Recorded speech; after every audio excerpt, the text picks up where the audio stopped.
So Nick's secret erotica pen name is probably still not out there yet. he doesn't. He's got it. He's not going to tell us what it is. But okay, moving along, people. Welcome to the Two Authors Podcast, an entertaining chat show hosted by best-selling mystery and thriller authors Douglas Pratt and Nicholas Harvey, in lively, humorous and informative conversation with distinguished guests who share their thoughts and experience about forging a successful author career.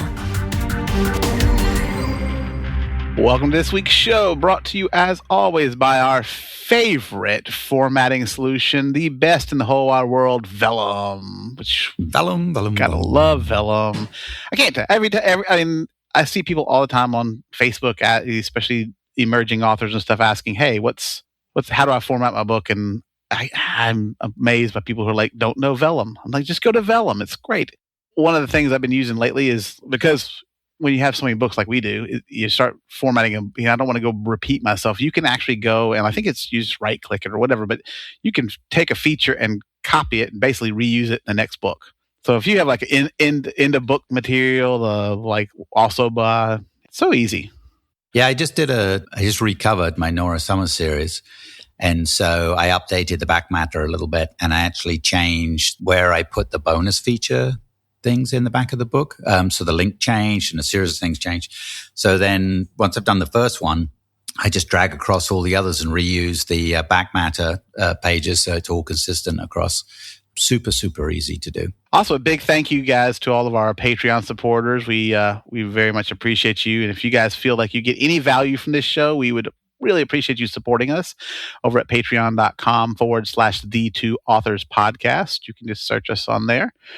We have a lot of extras in the free tier. I mean, every guest is giving us a bonus question, so you get some little extra bits. And it's only a couple of dollars. Like it's like $3. So less than what you'd pay for a cup of coffee at Starbucks. So yeah, some of these bonus questions that we've been putting at the beginning of these shows, which we'll have one coming up in a minute, have been fantastic. And then the bonus questions, not to be confused with those bonus questions, but the Patreon bonus questions, we've had some really cool stuff in there. A couple of them gone almost, we talked for a little bit on there. It's like a short podcast right there. So you get a chance to get a little bit more in-depth stuff, and it's well worth jumping on, and we appreciate it. It's kind of like a behind the scenes, huh? It is a little bit, and you get kind of a little more difficult questions. It's almost like a leveled up question. So, but today we're going to have a great guest today. We got probably one of the nicest guys in this industry that he's just great, but Dan Wood from Draft2Digital. And we're going to chat with him here in a minute. But before we get going, we have a listener question from one of our previous guests, Sarah from Booksflyer. So chat with Sarah real quick. Sarah, thank you so much for joining us for the listener question. We really appreciate it. Lay it on us. What do you got? What's your question? How do you think AI will affect writers from now on? Oh, that's a small question. I mean, that's an easy yes or no, isn't it? That's big. Okay, so how will it affect writers? Well, it'll affect writers to a certain degree by however much they allow it to affect them. That is very true. That's a good statement, Nick. Man, you're so smart.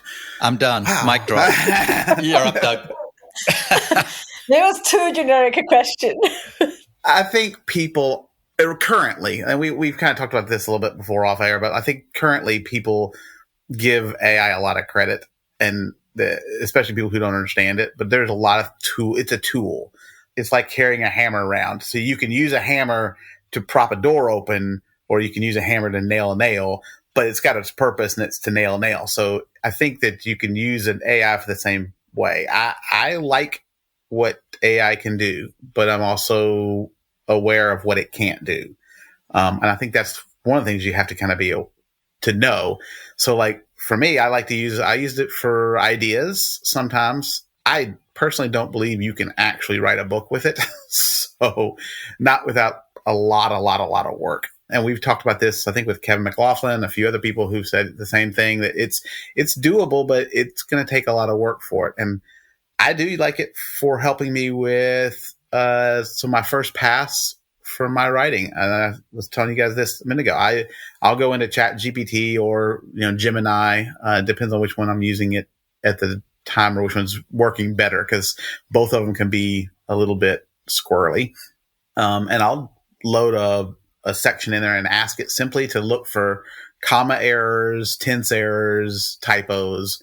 So I get just a quick proofread pass, basically. And it gives me a little bit cleaner copy for when I pass it on to my editor, who still gets it. So I'm not relying solely on ChatGPT. So I think it helps us to become a better writer because we're using the tools we need. It helps me with research because I can ask it questions and it gives me better ideas of where to go look for the information. If I wanted to know, I recently did some research on generators and I needed to know some stuff. And ChatGPT, while it didn't give me all the answers, it gave me the direction to look. And I think that kind of helps. So yeah, it's tricky. It's a moving landscape. It's moving really, really, really quickly. And so it's going to change down the road, right? As of today, I don't feel like AI is going to put me as an author out of business. So I've been doing this for a few years. I've got an established audience, selling a decent number of books, and I have a reader base.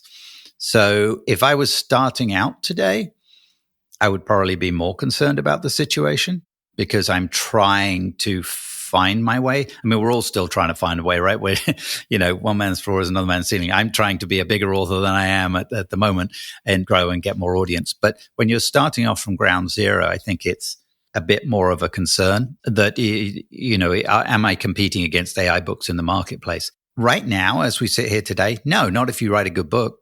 If you write a crappy book, yep, you're competing with the AI crappy books, but they're not really getting anywhere with it. So for me, it's a big mental thing where you've got to decide, how am I going to work in this new world? It's like being dropped in a new planet. It's like, okay, you can curl up in a ball and lay there until something comes and eats you, or you just die.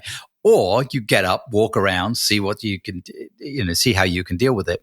And so, as Doug said, using AI as a tool, I think is perfectly legitimate. And it's a personal choice. You may go, I don't want to have anything to do with it in any way. Okay, no problem. That's your choice. Go for it.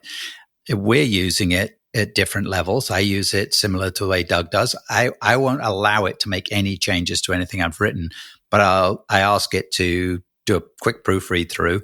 I also, by putting chapters in there, I'm able to go in and say, hey, did we give a last name to this character yet?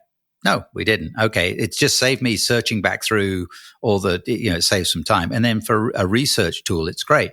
You just have to check things because it's right. And then, oops, nope, it found something.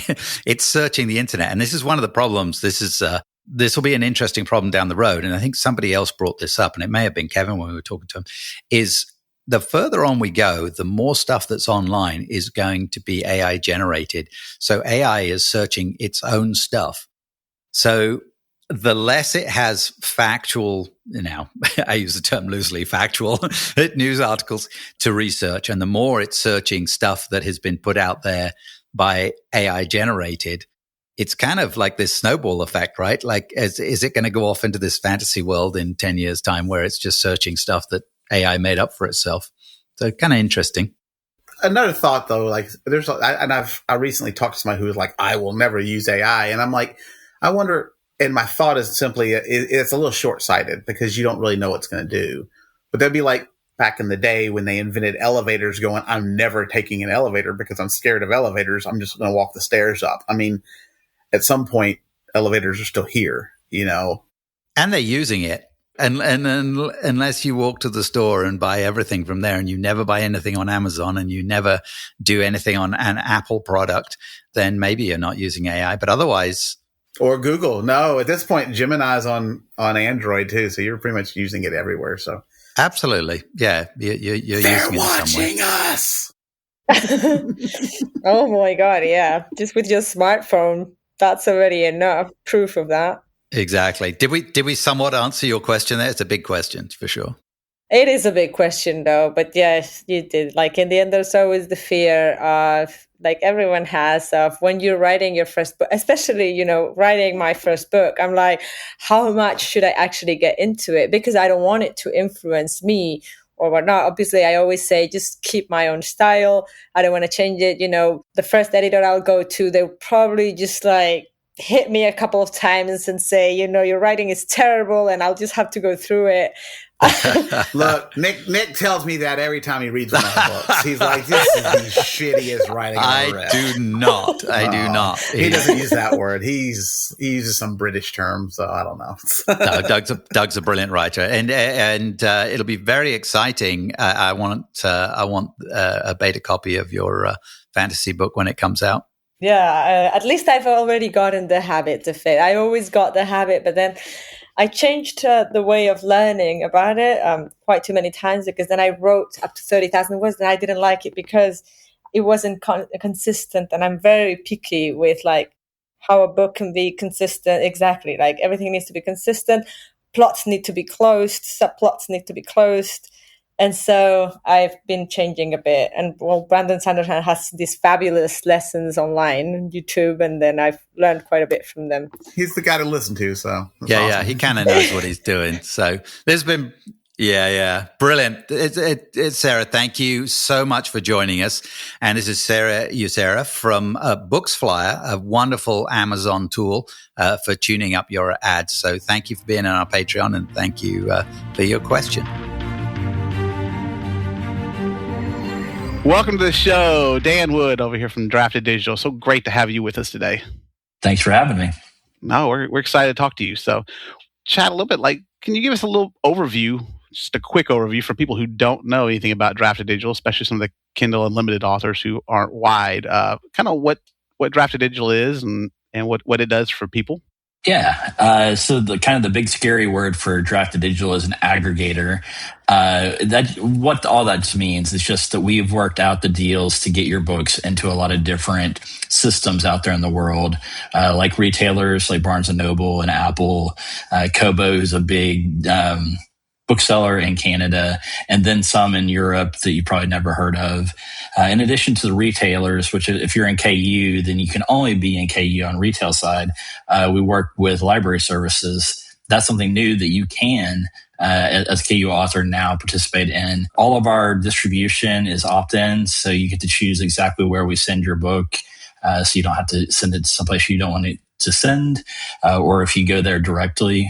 So libraries are great, and then subscription services other than KU. So it's there's a couple out there like Everand and Kobo Plus that are good subscription services for people to be in. We distribute over 1 million books at this point and have worked with authors for about 15 years. So you guys have been around for a while, so that's longer than a lot of these authors have been out there. But so how did it kind of D2D Draft2Digital originate? I mean, who came up with this idea? Yeah, several of us went to college together. One of our founders was an author himself, or at least an aspiring author. He really had written quite a bit, even before college, but especially during college. And then he spent kind of the early 2000s submitting to agents and publishers and not hearing back, kind of the way many indie authors out there in your audience probably started. And then he read on a blog post, I want to say it was Conrath back in the day, about this new indie publishing thing. And so he started doing that and was able to quit his job fairly quickly after, because he already had several novels written by that point in his fantasy series. He hated all the tools out there to convert a Word document into EPUB and Mobi files, which were the files you needed at the time to digitally publish. So he talked some of his nerd friends into writing some software to do that for him. And then they were like, maybe this could be a product. And it kind of evolved into that, and then realized we could help distribute books, kind of like Smashwords had already started doing. And it became Draft2Digital. And eventually, a couple of years ago, we actually acquired Smashwords. And so we're all one big company now. Did you ever publish on Smashwords, Nick? I was way back in the day before y'all had it. I had like one or two of my books were on Smashwords before I went just to KU. But yeah. So Nick's secret erotica pen name is probably still not out there yet. He's not going to tell us what it is. But okay, moving along, people. it's weird shifter like stuff about mermaids. It's kind of strange. He wants to keep it with the diving theme. So Dan, if you're a wide author and you want to distribute through you guys, say I'm coming to you, I don't have to format the stuff. I can send you the Word file. You do the formatting, upload it into all the different whatever format it needs to be for the distributors. Is that correct? Correct. Yeah, we do. You bring us a Word file. In any document software that makes a file that's somewhat formatted, we'll convert it into EPUB, which is now the de facto standard for digital bookstores. But we also do PDF as well. And so you can use us for print if you'd like to. We do print on demand, print stuff. And you can download all those files. You can actually use our file conversion for free. So you don't even have to use us to distribute. If you just want to format your book, you're certainly welcome to do that.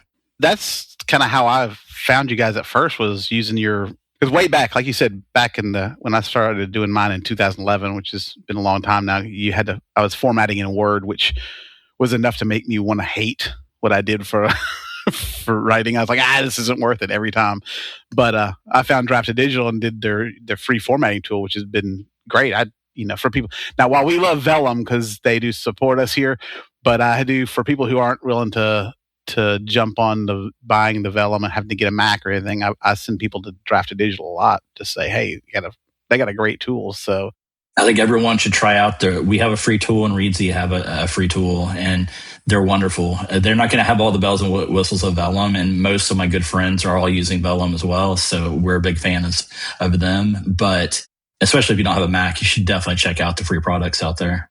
For sure, yeah. And for people who are starting out who aren't quite ready to drop a lot of money on a program for the first book, then this is a good opportunity for them. So what are some of the other kind of fun tools we don't know about? Like sometimes that you guys have developed some stuff that I haven't been paying attention to sometimes because I get used to the way I do things. So.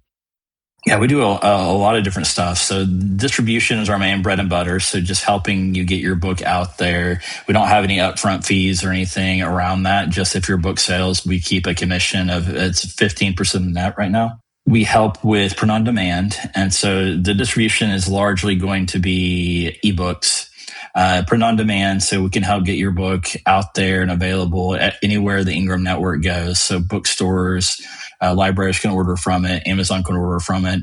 You're also free to use our product in conjunction with Kindle Print. And so it could be really nice to make your books available to more places, because there's a lot of bookstores that won't buy from Amazon directly. We help with audio through our partnership with InAudio, who many of you might know as Findaway Voices. So we kind of help people get connected to them. We also work with Apple on their digital narration projects. So if you're interested in getting like a free copy of your book as a digitally narrated audiobook at Apple, you can do that. We've built a lot of different tools around helping authors manage their catalog, because many of our indie author friends have lots of books, 10, 20 books. Probably the most popular one is that we can do automated in-matter updates. And so, the best practice is to have a link to all your books at the end of your book, so that when someone wants to, they finish your book and they loved it, they can buy the next one in the series, or maybe another book you've written if it's not in the series.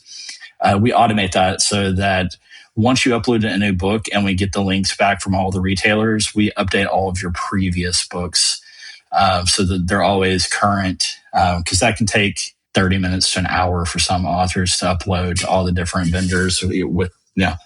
At least you haven't seen Nick right now. He's very slow typing. It's going to take him like a whole day of doing that. Many people don't realize, but we're behind Books to Read. You might have heard of the Universal Book Links. That's ours. It's a free tool for authors to use. It doesn't matter if you're distributing through Draft2Digital or even traditionally published authors use it. It's just like a link shortener for books specifically, and like linking to stores. Yeah. Kind of compile all of the stores, right? So like if you have one link that can cover Apple, Barnes & Noble, Kobo, all the way through, which I think is that was another one of those great tools that I kind of found through your Draft2Digital page. So we realized that early on, indie authors were just sharing their link to Amazon on their social media, because there are other reasons for this. Like part of it was just that you're busy. But back in the early days, like Apple would take 2 or 3 weeks to approve a book going up on their platform. And so authors would just forget once that went live to share that link so people knew where to find it elsewhere. So we just made it really easy. You give us the link of your book somewhere like Amazon, you paste it in, and then we'll go look for it on all the other platforms that we support. So it's just really easy. It supports affiliate links. So you give us your affiliate information for the different vendors, and it will append that onto it. So that's been very, very popular.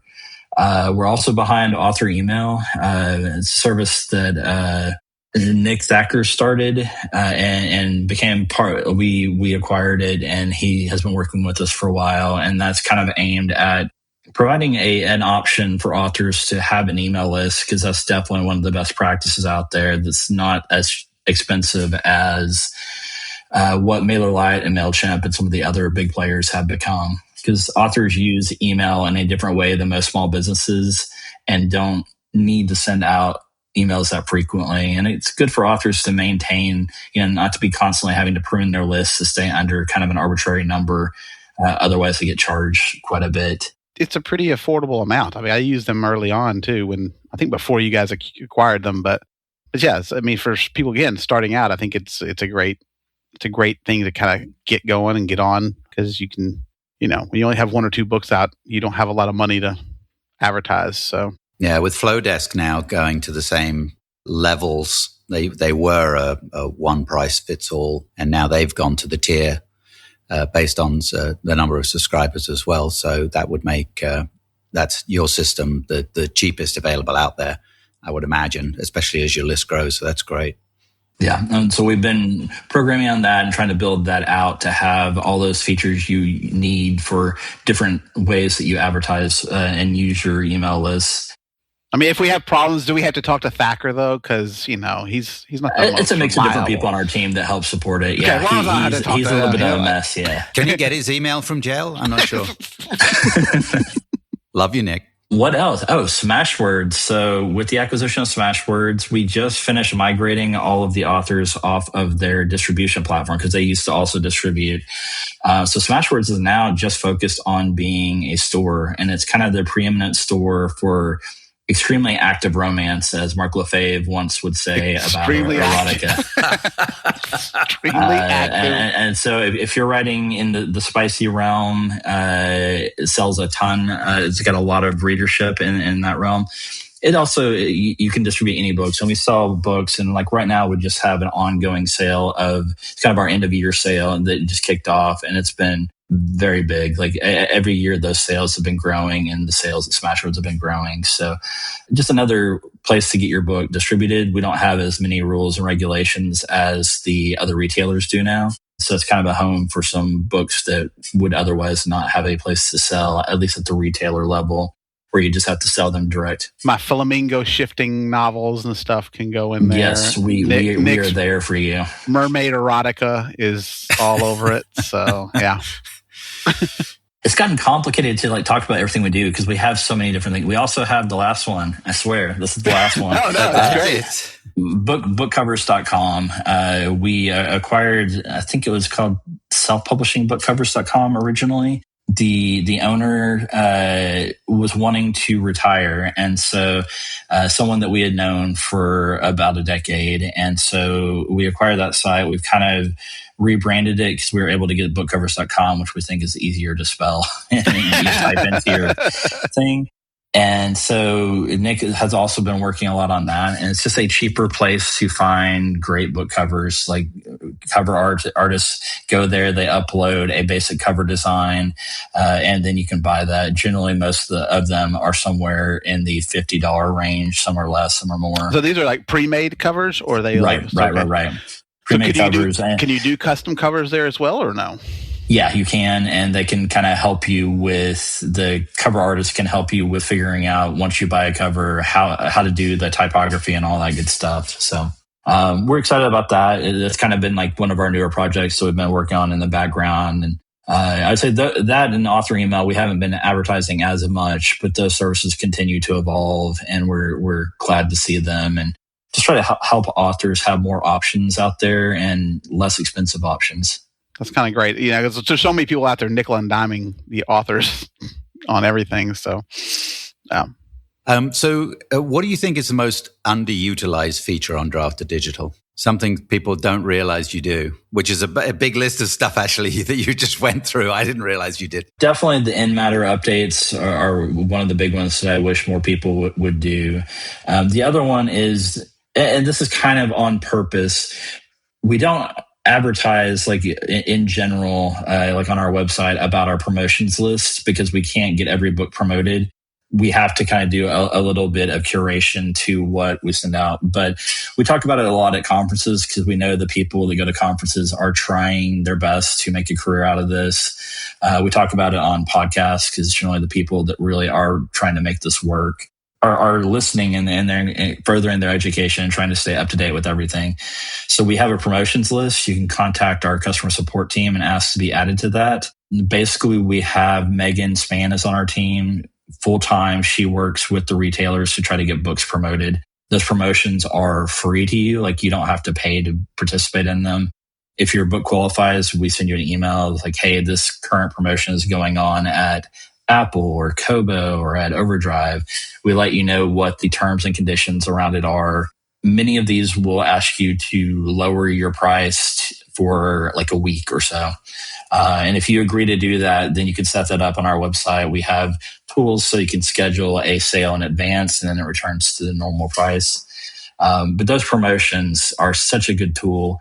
And we encourage people to participate in them anytime that they can. To kind of like with BookBub, you should apply every time. You're not going to get into every promotion.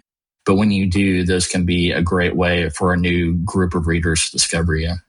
So I have a question. So listening at all the different things that you have available at Draft2Digital, AI is the hot button been the last couple of years. How do AI tools fit into what you do and help you with what you do? Is there some symmetry or something that way you can flow it in? Yeah, AI has become a very loaded term, and also not a very well-defined term. The indie author revolution would not have been possible at all without machine learning, which is another word for AI in general. It doesn't have as much of the implications of actual intelligence, but I think most people understand that AI is not intelligent. But that's kind of what allowed Kindle Direct to happen, and then later on Smashwords and Draft2Digital. Is we can't possibly read through every book and make sure it meets every guideline of every retailer out there and every law in every country. So we do scan through books to look for the things that we have to look for. We have to make sure that erotica is properly classified and everything. So technology is, the key to our company. And a lot of it is machine learning. We've gotten better about things like looking at covers and determining if it's the wrong size or determining if there is something pornographic, stuff like that. And so we use it quite a bit. And then, many of our other tools probably wouldn't fall under what you call like AI traditionally, but we're very much a software company. We're pretty ambivalent. Like we really don't choose to take a side in the whole AI war of should we or shouldn't we use it more as creatives. We try to make sure, and our whole mission is just to give indie authors every option that a traditional publisher has. And so make sure that they can get to every different storefront that a traditional published book could. And I guarantee you the indie or the traditional publishers are using AI a lot already. And so there's things like, while we do kind of, when people use AI translation software, we will ask questions around it because there are certainly some of the products that aren't up to snuff, but we know that there are products that are getting good reviews. And so we don't try to hold people back from AI tool usage. We just want to make sure they're using it responsibly. That being said, we are getting a deluge of just AI slop. And, I mean that in every sense of the word slop. Like it's really bad. We're to a point where we reject about a third of the books that are submitted to us every day, which is a huge number. Some days it's as high as 50%. That's been kind of also like using machine learning to identify the similar things behind the patterns of user accounts, because obviously people, if they set up a book on our site, then they need to set up the information to get paid and everything. And so looking for that, looking at the velocity at which they're publishing, most authors can't publish like 10 books in like a week, for instance. It's weird. There's actually a Facebook group I'm in that I keep seeing these people complain about not being able to do more than 20 books a week. And I'm like, if you're doing 20 books a week, then, what are you putting out there at this point? So, I mean, a lot of it was just summary content on the web, and readers don't want that. It just clutters up the whole discoverability of other real valuable works.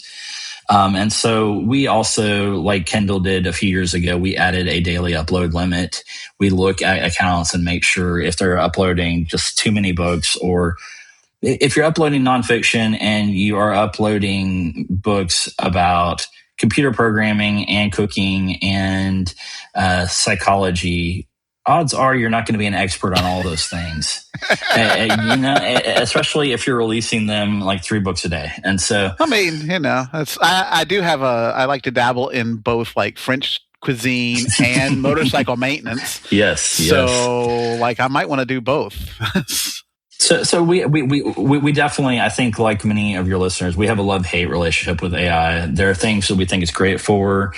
I think our partnership with Apple around digital narration shows that we're not unwilling to give authors an option, but we also don't force any author into using tools that they are against. Like, we just want to give them the option. If they're interested, great. And if they're not, they're not. And so it's just all about letting the author be in control of their business and making choices for themselves. Right. And that's fair, because I think if you have a problem with it, then don't use it. If you want to use this tool, that's fine too. Let's talk about libraries, because I'm really kind of excited about this. This has been kind of some big news that came out, I guess, about a month ago? Started leaking out a little bit earlier than that, but because of Amazon kind of being sneaky about it and not publicly talking about it until about a month ago, like it really kind of took off about then. Libraries, I'm a huge fan of libraries. I grew up living in a trailer park, which for those of you that don't know, just means it was very poor. Couldn't afford books, but my grandmother took me to the library every week when I was a kid. And so I became like an avid reader. And that really, I think, changed my life path entirely. Up until recently, KU, their rules for exclusivity also included that you couldn't be in libraries. Now you can. At Draft2Digital, you just upload your book, which is you can bring your EPUB file or from Amazon, or you can upload your Word document. And we have a section on our publishing page that's just specifically highlighted as the library systems. And so you can just choose those library systems. Overdrive is the main one. If you've ever used or heard of the Libby app, Libby is Overdrive. It's kind of their reader-facing product. And Overdrive is just going to be where most of the sales are. Hoopla is also very, very important in the whole ecosystem. Many of the US libraries will have both Overdrive and Hoopla that they acquire books from. The big difference between the two, Overdrive is a model called one copy, one user.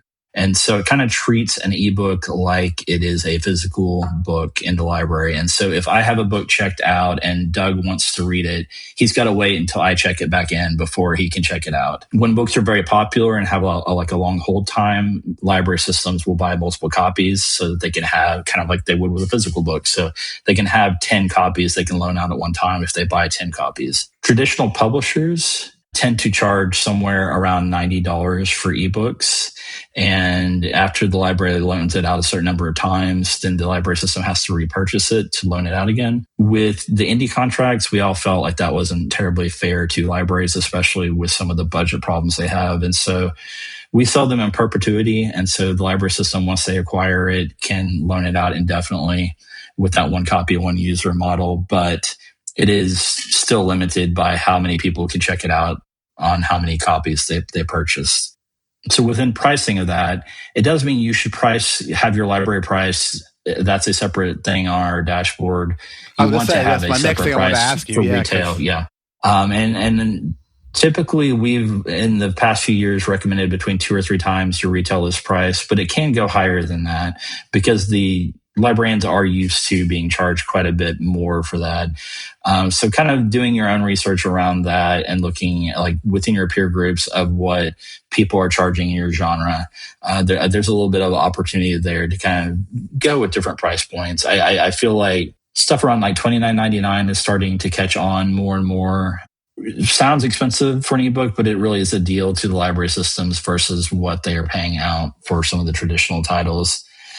Hoopla is the other model, which is, I had to look it up. CPC is the shorthand of it. It's cost per checkout. And so it functions more like, I'll say it functions more like KU, and hopefully this will make sense. Hoopla is more discriminating, so it takes a lot longer to get into Hoopla, and you're not guaranteed to as much so as you might be in Overdrive. But if you are in Hoopla, every library system that offers Hoopla, your book will show up. And so like if a readers club decided they all wanted to read your book, all 10 of them or all 20 of them could check it out at the same time. And once they reach to a certain point, you're getting paid like a fractional bit of whatever you set your library cost at. And so it's not going to be like the full $29.99, but you're going to make up for it in volume because a lot more people can check it out and read it. And so like just a different model. On our website, we kind of give you some examples of how much money you would make if someone checked it out and under those different models. So you can kind of check that out. That's definitely worth looking at because it's if you're in KU and you've been always wanting to be in libraries, this is a good opportunity now to jump in, which I think a lot of people are going to take advantage of, but they may not know how to. So Draft2Digital is a great way to step into there. So yeah, we're by far the easiest way to do it.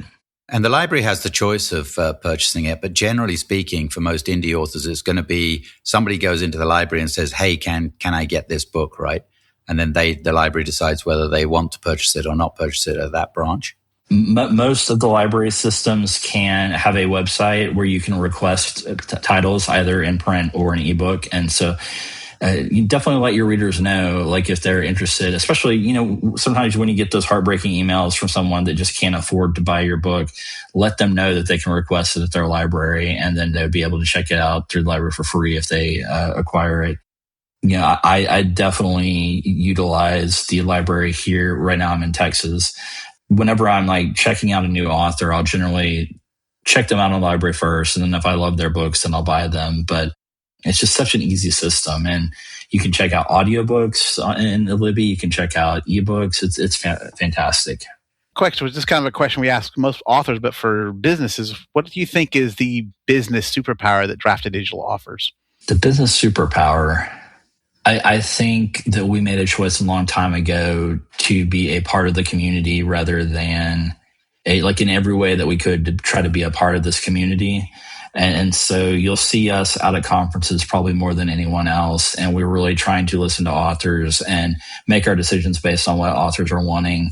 We're a private company, so we don't have shareholders that are pushing us to make choices to make them more money. Like we're really trying to be a fantastic partner to the authors and really looking at it where we set up our whole business model around that idea of we don't make money unless authors are making money. Like we're not charging authors for services that they won't use. We're not doing these crazy things. We've tried to align all of our I think what generally happens with the business is whatever you incentivize for the business and for the employees for them to make the most money is what happens.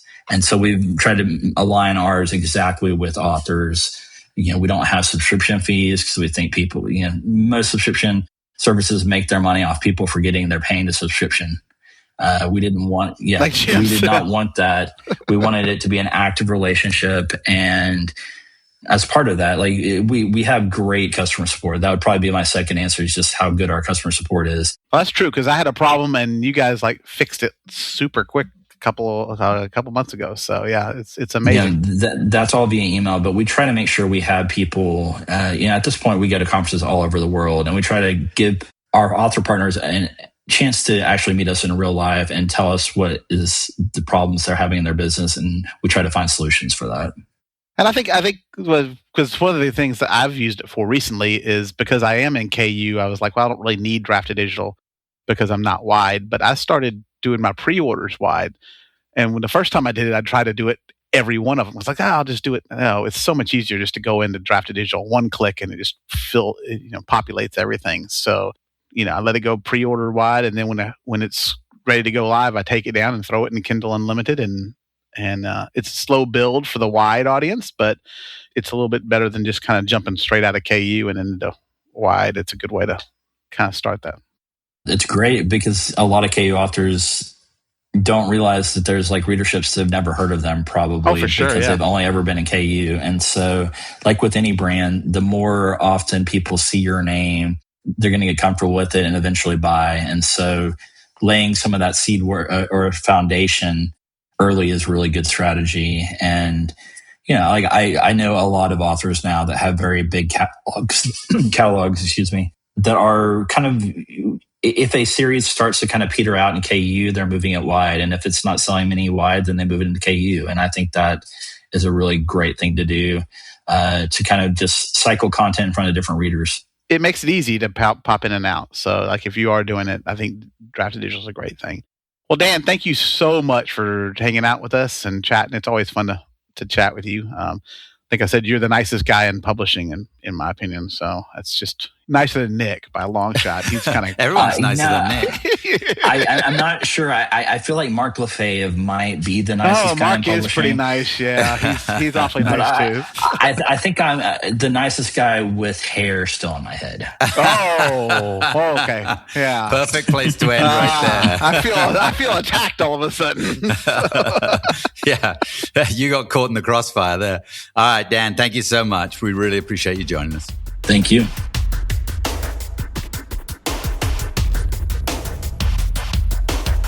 Well, that was cool. Dan's such a nice guy, and he's a wily fox in the publishing world. He knows a lot, yes.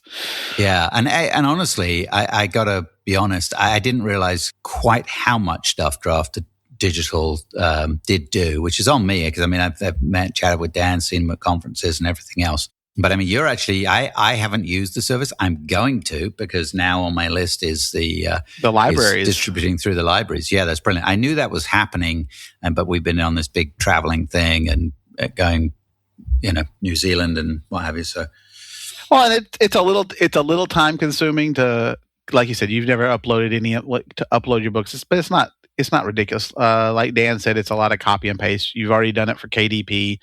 You've done it for Ingram. It's nothing really new, but it's totally worth it. Now, I was intrigued by the pricing as well, because I had just recently read a post about pricing it higher for libraries, because I'd been pricing it just the same as all along. So, but the really plus side is, and like I said, I've been doing this also, is doing the pre-orders wide. If you're in KU and you're like, I kind of want to go wide, but I don't want to give up my KU income. I make a lot of money on Kindle Unlimited. So I decided to try pre-ordering everything wide. So if I have readers who are interested, they can get it ahead of time. And then once it goes live, it's an easy click of a button, takes everything down, and then it goes straight to just a KU, and I put it in there. So it's a no-brainer. So yeah, if you're just starting and you're going wide, it's a daunting task dealing with all the retailers. So it's to me, it would, if I switched to wide, I would definitely use Draft2Digital, I think, to do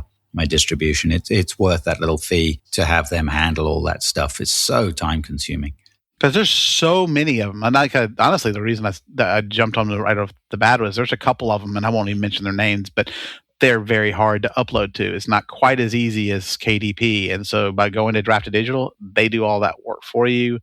Now they'll tell you if there's a problem, if it doesn't match up, but if you don't hit the guidelines that they need, then they'll let you know that there's a problem. But other than that, it's just so easy to handle. It's worth checking out. And with the free tools, we won't mention the formatting, but it is not quite as good as Vellum, but it's a viable thing for somebody who's got their first book out and doesn't know how to format it.